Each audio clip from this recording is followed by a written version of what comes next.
My mother tried to rip my engagement ring off my swollen finger at Christmas dinner and snarled, "You feminist beach, you've destroyed everything I taught you." When my fiancé begged her to stop, she screamed, "You destroyed my daughter. She was supposed to be pure." I didn't say a word. That was 8 months ago. This morning, she was begging to take back everything she did. My mom is the most backwards person I've ever met. Ever since me and my sister Elena were little, she would make us practice being perfect wives every single day. We had to walk around the house balancing books on our heads while carrying trays of food, and if we spilled even one drop, we'd have to scrub the entire kitchen mirror with a toothbrush. Our bedtime routine was literally practicing sentences like, "Whatever you think is best, honey," and "I'm sorry for speaking out of turn." And while I always felt gross doing it, Elena was mom's little housewife in training. By 15, she was ironing her boyfriend Derek's shirts every morning before school, and packing his lunches with little love notes that said stuff like, "I exist to make you happy." And instead of our mom being concerned that her teenage daughter was acting like a 1950s servant, she bought Elena a $300 KitchenAid mixer to award her. And even though I hated how my mom wanted me to act, I still wanted her validation. So I poured everything into school. I did extracurriculars, had a bunch of friends, was every teacher's pet. So when I finally got accepted into Northwestern's business school, my mom was the first person I told. "Congrats, honey, but I really wish you put this much effort into finding a nice boy to take care of," was all she said before throwing my acceptance letter into the trash. The breaking point came a week later. I came home to find Elena with a black eye, poorly covered with concealer. When I tried to talk to her about it, she actually laughed. "Oh, this? Derek just gets a little carried away sometimes. It's actually really sweet. It means he can't control himself around me because he loves me so much." That's when I knew I lost her. But if that's what my mom wanted, then I figured I should at least try to make her happy. So in the summer before moving out, I dated the worst guy I could find just to get one single approving nod from my mother. My BF Tyrone would check my phone, told me my friends were bad influences, made me share my location 24/7. I knew it was wrong, but when I brought him home for Independence Day, my mom's face lit up. She even hugged me for the first time in 3 years. Fast forward 4 years later, and I graduated with a bachelor's degree in finance. I had been in therapy for months, found an amazing partner named James. He was the oldest brother of 3 little sisters, and he treated me like a queen. Listened when I talked, actually made me laugh, planned every date. So when Christmas came around, I was actually excited. I thought maybe, just maybe, my family would see how happy I was. He kept reassuring me that things would be okay, and that my mom would love him. For a second, I actually believed him. So when I knocked on the door, I had more confidence than ever. But Elena was the one to open, and she looked like a ghost of herself. Bruises poorly covered with Dollar Tree concealer, walking with a limp she tried to hide. My heart shattered, and I guess hers did too, because as soon as she saw James help me with my coat, she gasped, "Oh my gosh, Mia, you're emasculating him in public?" James politely introduced himself and mentioned how proud he was of my promotion. That's when my mom's face went from a fake smile to pure rage. "A real man doesn't let his woman outshine him," she hissed while grabbing my wrist so hard it left marks. And that's when she noticed my engagement ring. "You feminist beach, you've destroyed everything I taught you," she then screamed while literally trying to rip the ring off my finger. Elena jumped up and grabbed my shoulders to hold me still while mom kept pulling, except she was pulling so hard my finger was turning purple. James immediately called 911 while trying to pull them off me.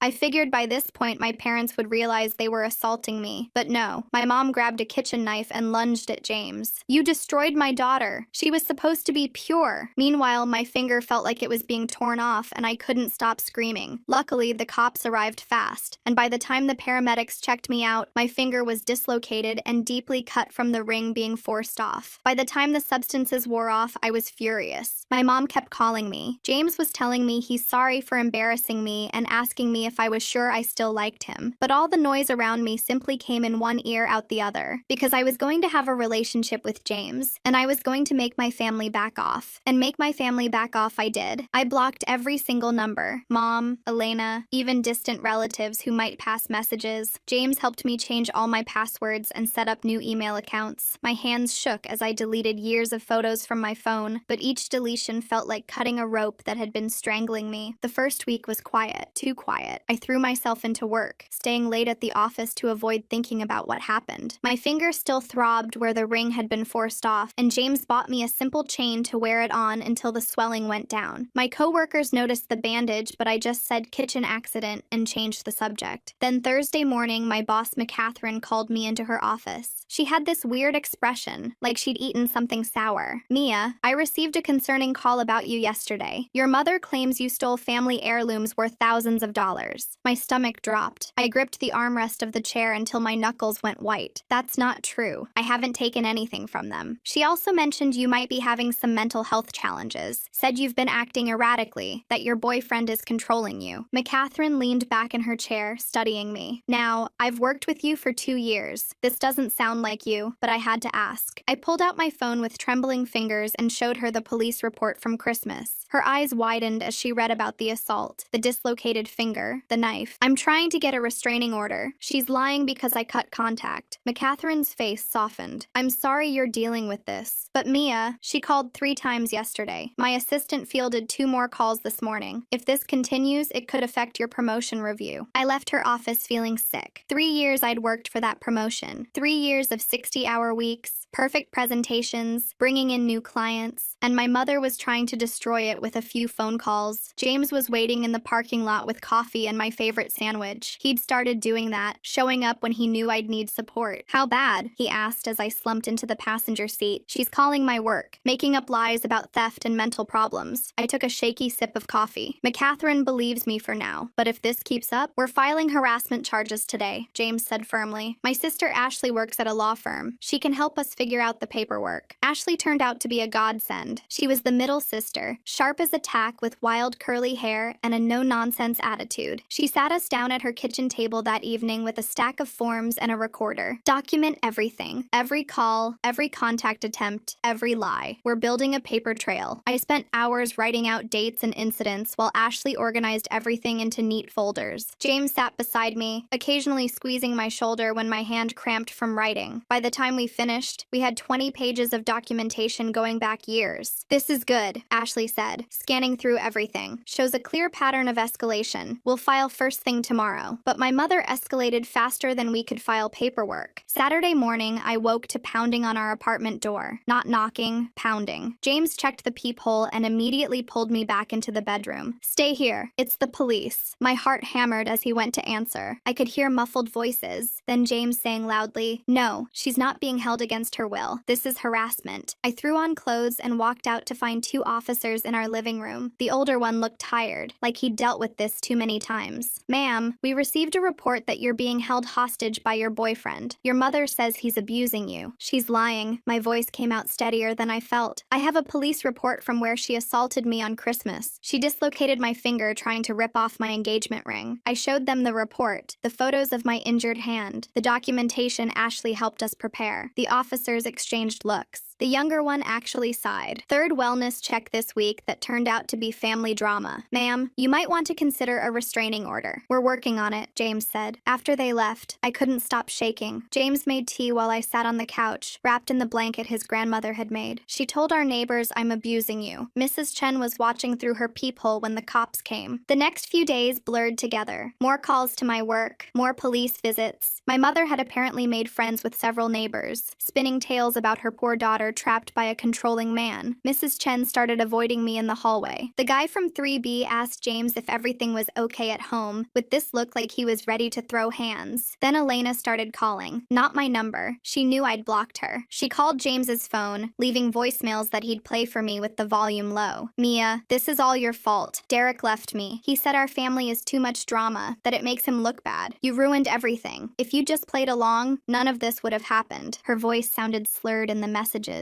like she'd been drinking. "You think you're so much better than us with your fancy degree and your feminist boyfriend, but you're going to end up alone, just like me. Derek was the only man who ever loved me, and you drove him away." I wanted to scream that Derek was an abuser, that she was better off without him, but what was the point? She'd made her choice long ago. The harassment charges were filed on a Tuesday. Ashley walked us through every step, making sure we had copies of everything. The clerk at the courthouse looked at our stack of evidence and whistled low. "This is thorough." you. Good job documenting. But filing charges just made my mother more creative. Thursday afternoon, McCatherine called me in again. This time, she looked genuinely concerned. Mia, I need to tell you something. Your mother has been calling other departments. She told accounting you embezzle. She told HR you sell substances in the parking lot. She even called our biggest client claiming you've been stealing their data. I sank into the chair, feeling like the floor had dropped out. I'm so sorry. I have harassment charges filed. I'm trying to stop her. I know. I've spoken to legal and they're aware of the situation. But Mia, she paused, choosing her words carefully. The promotion committee meets next week. This kind of disruption, even though it's not your fault, it doesn't look good. I left work early, sitting in my car in the parking lot trying not to cry. 3 years of work, about to be destroyed because my mother couldn't accept that I wanted a different life. When I got home, James was on the phone with Ashley. His face was grim. She started telling people in your hometown that you joined a cult. My mom just got a call from her hairdresser asking if it's true that I'm a cult leader who brainwashed you. I laughed, but it came out hysterical. A cult? That's her explanation for me not wanting to be abused? Apparently feminism is the cult, Ashley said through speakerphone. She's telling everyone you've been indoctrinated by radical feminists at college and James is your handler or something. The calls kept coming. The lies got wilder. My mother claimed I was on substances, that I was pregnant with another man's baby, that James was forcing me into prostitution. Each story was more outrageous than the last, but people listened. People always listen to a crying mother worried about her daughter. My promotion review was pushed back indefinitely. McCatherine tried to be supportive, but I could see the strain in her face every time my mother's calls disrupted the office. Security had to start screening calls. The receptionist began recognizing my mother's voice and hanging up immediately. Then came the wedding planning. James and I had decided on a simple courthouse ceremony. After everything with my family, a big wedding felt like inviting disaster. We picked a date 3 months out, filed the paperwork quietly, and told only his sisters and a few close friends. But somehow, my mother found out. I was at work when Ashley called, her voice tight with anger. Mia, does your mother have a cousin who works at City Hall? Because someone just told her about your marriage license application. My blood ran cold. Cousin Thon, he works in records. Well, Cousin Thon just became an accessory to harassment. Your mother knows your wedding date, time, and location. James picked me up from work early. We drove straight to the courthouse to see if we could change the date, but the clerk shook her head. You'd have to reapply, pay new fees, wait another 3 days, and if someone's already checking records, they'll just find the new date too. We sat in the courthouse lobby, trying to figure out options. Eloping to Vegas felt like running away. Having security at a courthouse wedding felt insane. But what choice did we have? We stick to the plan, James said finally. Let her show up. Let her make a scene. More evidence for the restraining order. But I knew my mother. A scene was exactly what she wanted. The weeks leading up to the wedding were a special kind of hell. The police visits increased. My mother had perfected her concerned mother act, showing up at our apartment complex at all hours to tell anyone who'd listen that her daughter was in danger. The property manager started sending us warnings about disturbances. Elena's voicemails got nastier. You know Derek's brother Brandon is single? Mom thinks he'd be perfect for you. A real man who knows how to keep a woman in line, not like that pathetic excuse you're with. I played the message for Ashley during one of our legal prep sessions. She shook her head in disgust. Save everything. The judge needs to hear how they talk about you. Work became my only escape, but even that was tainted. I'd catch coworkers whispering, see the pitying looks when they thought I wasn't watching. My mother had called so many times that everyone knew my business. The drama girl with the crazy family. 2 weeks before the wedding, James's parents offered to let us stay with them, just until things calmed down. His mom, O'Catherine, said gently, "You both look exhausted." We packed essentials and moved into their guest room. It felt like hiding, but at least the police couldn't find us there for wellness checks. At least my mother couldn't pound on the door at 3 a.m., but she found other ways. My work email started getting flooded with responses to job applications I hadn't sent. Apparently, I'd applied to every adult entertainment venue in the city. The emails were explicit, asking about my experience and willingness to perform. It had to get involved to trace the source. The applications came from an IP address registered to your childhood home, the IT guy told me quietly. Might want to change all your passwords again. James helped me lock down everything. New passwords, two-factor authentication, security questions my mother couldn't guess. But the damage was done. People at work looked at me differently now, wondering what kind of person attracts this level of drama. A week before the wedding, McCatherine called me in one last time. Mia, I'm going to be straight with you. The promotion is off the table for now. Not because of your performance, but the board feels this situation has become too disruptive. Maybe next year, once things have calmed down. I nodded, not trusting myself to speak. 3 years of work, gone, because my mother couldn't accept that I didn't want to be abused. James held me that night while I cried angry tears into his chest. His sisters surrounded us, Ashley reviewing legal documents while the youngest, Victoria, made endless cups of tea. They'd become the family I'd always wanted, supportive and kind and normal. We could postpone the wedding, James suggested gently. Wait until the restraining order goes through. No, I wiped my eyes, feeling something harden inside me. She's taken my promotion. She's not taking this too. The morning of our wedding dawned gray and drizzly, perfect weather for what was about to happen. Ashley had arranged for courthouse security to be on alert. James's parents and sisters would be our only guests, our witnesses to whatever chaos my mother had planned. We arrived early, going through security and finding our assigned courtroom. Every footstep echoed in the marble hallway. Every opening door made my heart race. But for 20 minutes, nothing happened. Just us and the people who actually loved us, waiting for our turn with the judge. Then the doors burst open. My mother stormed in wearing her best church dress, the one she saved for trying to impress people. Behind her was Elena, glassy-eyed and unsteady, and a man I'd never seen before who must have been Brandon. He looked like Derek, but softer, like someone had put Derek's face on a teddy bear. "Stop this blasphemy right now," my mother's voice echoed off the walls. "My daughter is clearly not in her right mind." Security moved immediately, but my mother was faster. She grabbed my arm, nails digging in through my sleeve. "Mia, baby, this isn't you. This man has poisoned your mind. Brandon here is willing to forgive everything, to take you back to the right path." Brandon stepped forward with this rehearsed smile. "Hi, Mia. Your mother's told me so much about you. I think we could be really happy together. I know how to handle a strong-willed woman." James moved between us, his voice deadly calm. "Let go of her, now." "You shut your mouth," my mother whirled on him. "You're not man enough for my daughter. You let her work, let her think she's equal. Brandon knows a woman's place." Security finally reached us, pulling my mother back. She fought them, screaming about brainwashing and cults and feminism destroying families. Elena stood there swaying, occasionally adding slurred comments about real men and proper wives. "Ma'am, you need to leave," the security guard said firmly. "You're disrupting court proceedings." "I'll contest this marriage," my mother shrieked as they dragged her toward the door. "She's mentally incompetent. Feminism has poisoned her mind. This isn't legal." The doors closed on her threats, but we could still hear her screaming in the hallway. The judge, who'd watched the whole thing with raised eyebrows, cleared his throat. "Would you like a few minutes?" "No," I said, surprising myself with how steady my voice was. "We'd like to get married now." The ceremony was short and sweet. James's family cried happy tears while we exchanged rings, the same rings my mother had tried to destroy. When the judge pronounced us married, I felt something inside me finally break free. Not broken, but free. We were walking out, officially married, when Ashley's phone rang. She listened for a moment, then her face went pale. "That was my office. Your mother just submitted paperwork trying to get power of attorney over you. She's claiming you're mentally incompetent due to feminist indoctrination." I stopped in the middle of the courthouse lobby, feeling the weight of it all crash down. The harassment, the lost promotion, the constant attacks, and now this. My own mother trying to legally control me because I wouldn't submit to abuse. She listed Elena as a supporting witness, Ashley continued. "They're claiming you need intervention before you hurt yourself or others." James's hand found mine, solid and warm and real. His family surrounded us, protective and furious on my behalf. And in that moment, I made a decision. "Okay," I said, squaring my shoulders. "If she wants a legal fight, she'll get one. I'm done running. I'm done hiding. She wants to prove I'm crazy? Let her try." Ashley smiled, sharp and lawyer-like. "Good, because I've been documenting everything. Every call, every lie, every police visit. We're going to bury her in evidence." As we left the courthouse, officially married and ready for war, I thought about the girl I used to be, the one who practiced saying, "Whatever you think is best, honey," until the words felt like poison in her mouth. That girl was gone, replaced by someone who knew her worth. My mother had tried to break me. Instead, she'd helped forge me into someone stronger, someone who wouldn't apologize for existing. The war was just beginning, but for the first time, I was ready to fight. The next morning, Ashley had us in her office by 8 a.m. She'd pulled in favors to get an emergency consultation with her firm's senior partner, a woman named McCatherine who specialized in family law and harassment cases. McCatherine reviewed our documentation with laser focus, occasionally making notes in the margins. "Your mother's power of attorney filing is concerning but poorly executed," McCatherine said, tapping her pen against the desk. "She's claiming mental incompetence based on ideological differences. No judge will take that seriously, but we need to respond aggressively." She outlined our strategy while I took notes with shaking hands. File counter documentation from my therapist. Gather character witnesses from work. Submit evidence of my academic achievements and professional success. Build an overwhelming case that I was not only competent, but thriving despite my family's interference. James squeezed my hand under the table. What about the harassment at her workplace? Can we use that? Absolutely. In fact, it strengthens our position. McCatherine pulled out more forms. We're going to file for an emergency restraining order based on the courthouse incident and workplace harassment.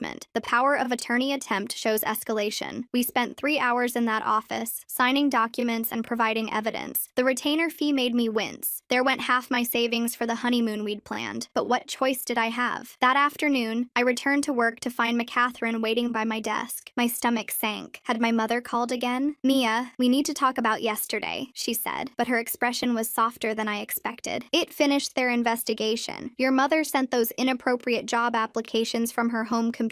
We're pressing charges for identity theft and cyber harassment. Relief flooded through me. Thank you. I'm so sorry about all of this disruption. Stop apologizing. McCatherine's voice was firm. You're being stalked and harassed. HR wants to implement new security protocols. Your mother and sister are banned from the premises. If they show up, security will call the police immediately. But my mother was always 2 steps ahead. 3 days later, I was presenting quarterly reports to our biggest client when the conference room door burst open. My mother stood there in her Sunday best, Elena beside her looking hollow-eyed and desperate. There she is! My mother's voice filled the room. My poor daughter who's been brainwashed by feminists. We're here to save you, honey. The clients, 2 older men in expensive suits, looked between us in shock. I stood frozen, my presentation remote slipping from my hand. Mia needs help, Elena added, her words slightly slurred. She's been poisoned against her family, against God's plan for women. Security arrived within minutes, but the damage was done. My mother managed to shout about my mental illness and dangerous lifestyle before being dragged out. Elena stumbled after her, crying about how I'd ruined her life. The clients left immediately. The contract worth $2 million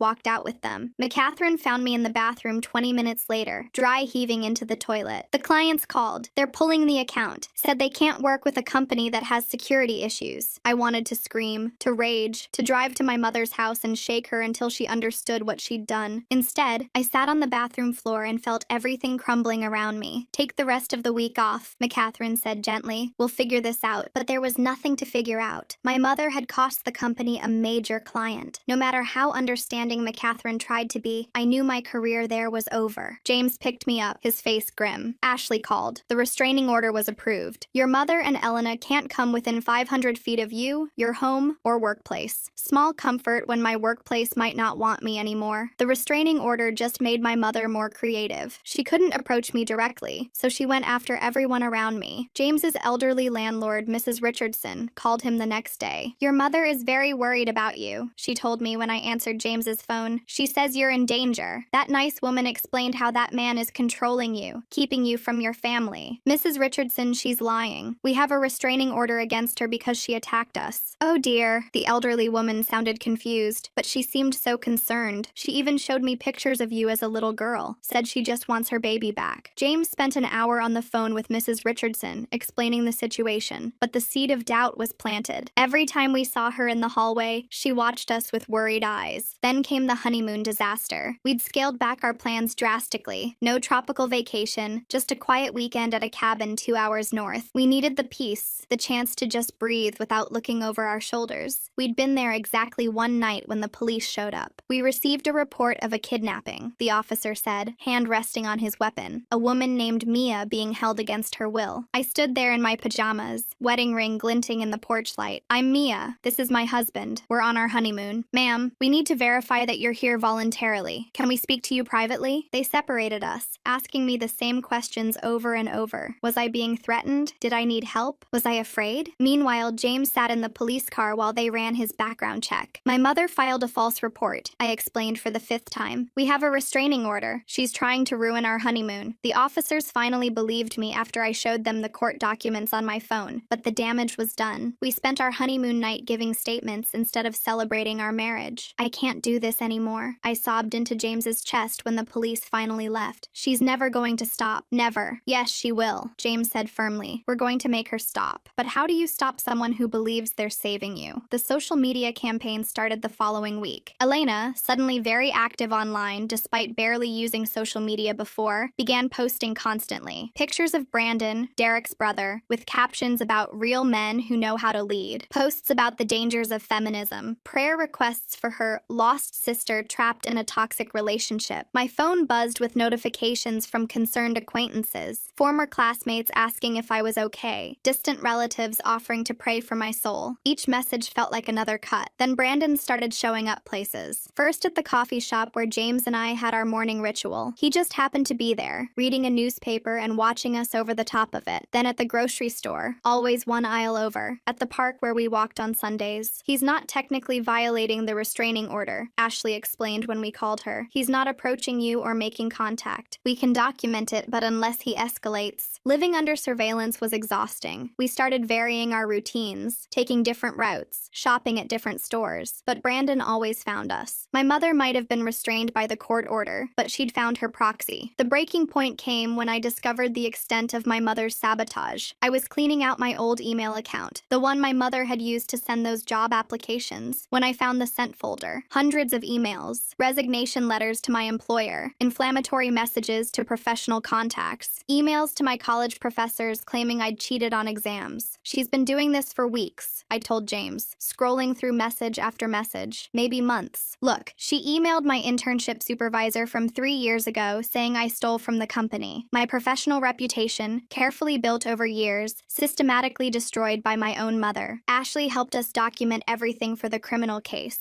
Identity theft, cyber harassment, defamation. The charges were piling up, but my mother remained convinced she was saving me. The preliminary hearing was a circus. My mother arrived with a group from her church, all wearing matching t-shirts with Bible verses about honoring thy father and mother. Elena sat in the front row, her new boyfriend Brandon beside her, both glaring at me like I was the devil incarnate. My daughter has been brainwashed, my mother told the judge, tears streaming down her face. That man has poisoned her mind with feminist ideology. She needs intervention before it's too late. My therapist testified about my mental health, confirming I was of sound mind and had been dealing with family trauma. My mother actually laughed during her testimony. Of course the therapist supports her delusions, she said loudly. They're all part of the same feminist agenda. The judge had to call for order multiple times. When Elena took the stand, she could barely stay focused, rambling about how I'd destroyed her life by making Derek leave. He said our family was too dramatic, she slurred. Said it made him look bad at work. But it's all Mia's fault. If she'd just been a proper woman, none of this would have happened. Then came the revelation that changed everything. During cross-examination,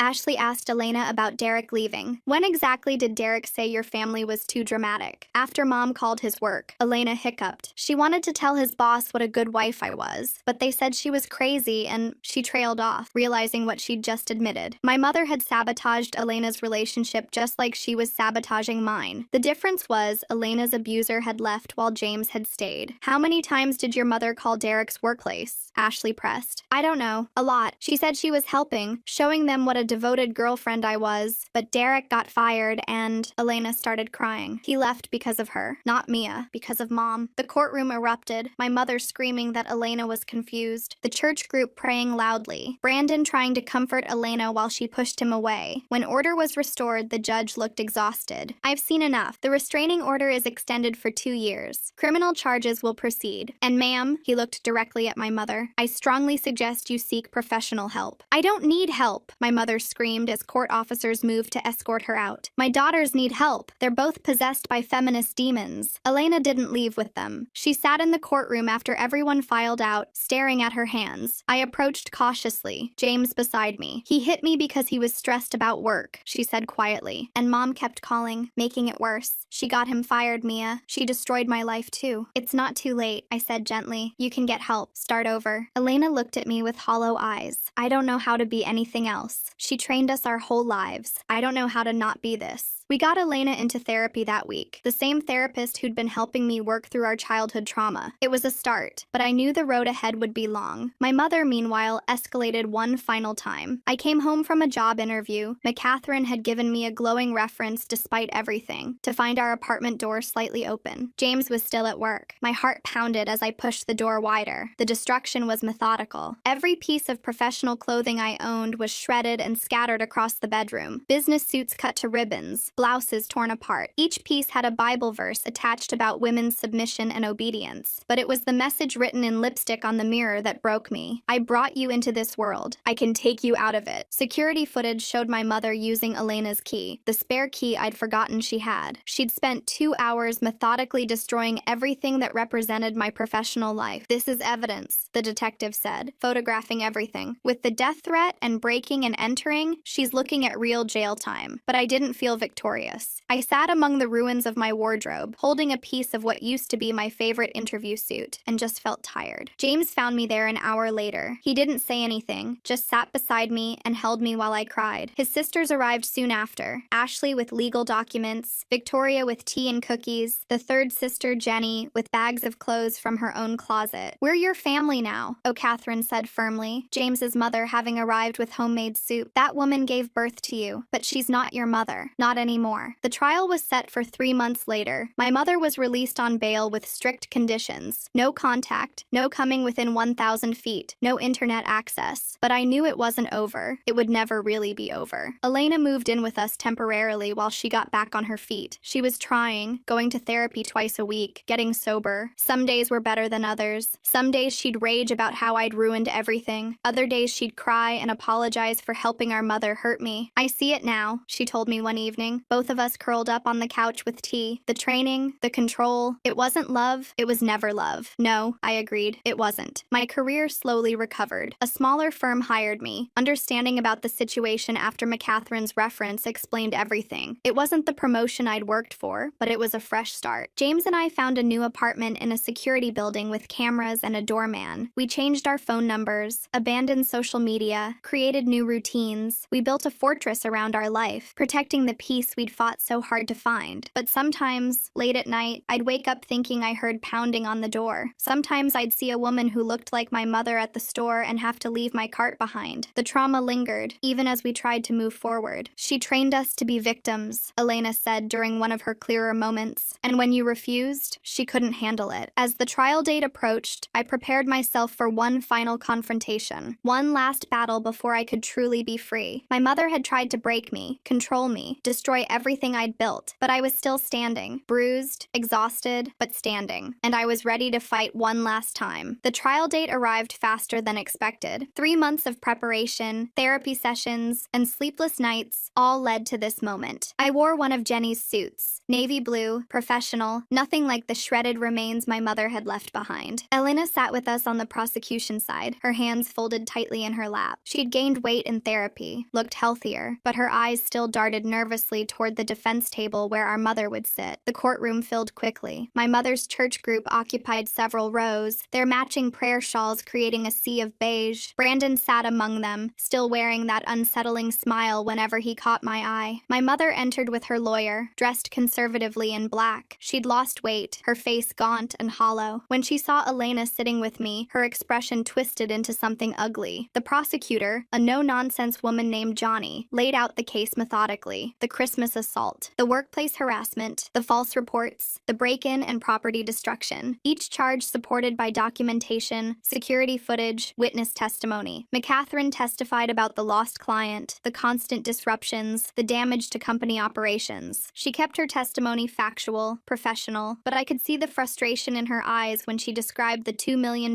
contract walking out the door. Mrs. Richardson took the stand next, explaining how my mother had approached her multiple times, crying about her kidnapped daughter. The elderly woman seemed confused by the whole situation, kept asking the judge if she'd done something wrong by listening. Then came the security footage from my apartment. The courtroom watched in silence as my mother methodically destroyed every piece of professional clothing I owned. The precision of it, the time she took attaching Bible verses to each ruined garment. When the camera caught her writing the death threat on the mirror, several jury members visibly recoiled. My mother's defense was exactly what I expected. Her lawyer painted her as a concerned parent, driven to extremes by worry for her daughter's safety. They brought character witnesses from her church, each testifying about what a devoted mother she'd always been. "She just loves her daughters so much," one woman testified. "Sometimes that love makes people do desperate things." But the prosecution had Elena. My sister took the stand on day 2, wearing a simple dress that covered the fading bruises on her arms. She spoke quietly at first, describing our childhood training. The books balanced on our heads, the practiced phrases of submission, the way our mother rewarded compliance and punished independence. She called Derek's workplace 17 times, Elena said, her voice growing stronger. I counted later, went through his phone records, 17 times telling his boss what a good girlfriend I was, how I ironed his shirts and packed his lunches. They fired him for the disruption. The defense attorney tried to shake her testimony, suggesting she was confused, manipulated by me, but Elena held firm. My mother didn't save me from Derek. She drove him away with her interference, just like she's trying to destroy Mia's life. The only difference is Mia found someone strong enough to stay. My mother couldn't contain herself. She stood up, pointing at Elena. You ungrateful child. I gave you everything. I taught you how to be a proper woman. The judge called for order, threatened contempt charges, but the damage was done. The jury had seen the real woman behind the concerned mother mask. I testified last. Johnny walked me through everything chronologically, letting the evidence speak for itself. When we reached the part about the destroyed wardrobe, she had me identify pieces of clothing from the evidence photos. This was my interview suit, I said, holding up a photo of navy fabric cut to ribbons. I wore it to every important meeting for 3 years. And this? Johnny held up another photo. My Northwestern graduation dress. My mother didn't attend the ceremony, but I kept the dress anyway. The defense's cross-examination focused on my radical feminist beliefs and how I'd abandoned family values. They tried to paint me as an ungrateful daughter who'd chosen career over family. Isn't it true you refused to date men your mother approved of? The defense attorney asked. My mother approved of men who controlled and monitored me. So yes, I refused. And you chose to pursue a career instead of starting a family? I chose to pursue both. I have a career and a loving marriage. They're not mutually exclusive. The jury deliberated for 6 hours. Elena and I waited in a small room with James and Ashley, drinking terrible courthouse coffee and jumping every time the door opened. My mother's church group held a prayer circle in the hallway until security made them move to the lobby. When the verdict came, I gripped James's hand so tight I probably cut off circulation. Guilty on all counts. Criminal harassment, cyber harassment, identity theft, breaking and entering, property destruction over $5,000, making criminal threats. My mother's face went white. She turned to stare at me as the judge read the sentences. 2 years for the combined harassment charges, 18 months for breaking and entering, 1 year for property destruction, 3 years for the death threat, to be served concurrently, with possibility of parole after 18 months. Additionally, the judge continued, the defendant is ordered to pay full restitution for damaged property and lost wages. The existing restraining order will be extended for 10 years upon release. They led my mother away in handcuffs. She didn't scream or cry, just stared at me with hollow eyes. The church group filtered out slowly, some crying, others muttering about injustice. Brandon lingered, approaching despite Ashley stepping protectively closer. This isn't over, he said quietly. Your mother was trying to save you. Someone needs to continue her work. That sounds like a threat, Ashley said, already pulling out her phone. Would you like to repeat it for the police? He backed away, hands raised, that creepy smile finally faltering. The next few weeks felt surreal. My mother was actually gone, locked away where she couldn't reach me. No more wellness checks, no more workplace calls, no more looking over my shoulder. Elena struggled with guilt. Some days she'd blame herself for testifying. Other days she'd rage about the years of manipulation. Her therapist increased sessions to 3 times a week. I don't know who I am without her voice in my head, she told me one evening. Every decision I make, I hear her telling me I'm doing it wrong. Work gradually returned to normal. The whispers stopped. The pitying looks faded. McCatherine even mentioned that next year's promotion cycle looked promising, though we both knew it would take time to fully rebuild. James's family enveloped us completely. Sunday dinners at his parents' house became our new routine. His sisters included Elena in everything, teaching her that family could mean support instead of control. 6 months into my mother's sentence, I got a letter. The prison return address made my hands shake. James offered to read it first, but I needed to do it myself. It was exactly what I expected. No apology, no acknowledgement of wrongdoing, just Bible verses about honoring thy mother and warnings about my eternal soul. She'd found religion in prison, she wrote. She was praying for my salvation. I burned it in the sink, watching the edges curl and blacken. Elena watched from the doorway. Did you read it? Yeah. And? Same old mom, still trying to save my soul. Elena laughed, but it sounded hollow. At least she's consistent. The first anniversary of the trial passed quietly. Elena had moved into her own apartment by then, a small studio she decorated with plants and photos of us. She'd started taking community college classes, thinking maybe about becoming a counselor counselor herself. I want to help other women like us, she explained. The ones who don't know they're being abused because it looks like love. Brandon eventually stopped his surveillance after Ashley filed harassment charges. He found another woman to handle, according to Elena's sources. We hoped she'd escape faster than Elena had. My career slowly rebuilt. The promotion came through eventually. Not the one I'd originally wanted, but good enough. I learned to stop apologizing for the chaos my family had brought to the workplace. McCatherine became something of a mentor, sharing her own stories of difficult family members. The difference, she told me once, is that you stood up to yours. Not everyone has that courage. James and I renewed our vows on our second anniversary. A proper ceremony this time, with his family and our chosen friends. Elena was my maid of honor, still fragile but standing tall beside me. No disruptions, no drama, just love and support and normal family joy. My mother served 18 months before parole. We learned about it through official channels. The victim notification system worked exactly as designed. She'd been released to a halfway house 2 states away, part of her parole conditions. The restraining order meant she couldn't return to our city for 10 years. Elena panicked when we got the notification. Old patterns die hard, and part of her still expected our mother to show up immediately. But days passed, then weeks, then months. No contact, no violations, just blessed silence. Maybe prison actually changed her, Elena said hopefully one day. I doubted it. More likely, she'd found new people to control, new daughters to save. But that wasn't my problem anymore. The last I heard, through distant relatives who still sent occasional updates, she'd joined a new church in her halfway house city. She told everyone there about her 2 daughters who'd been led astray by feminism, how she'd tried to save them and been persecuted for it, how she prayed every day for their return to righteousness. Let her pray. Let her tell her stories to anyone who'd listen. She couldn't hurt us anymore.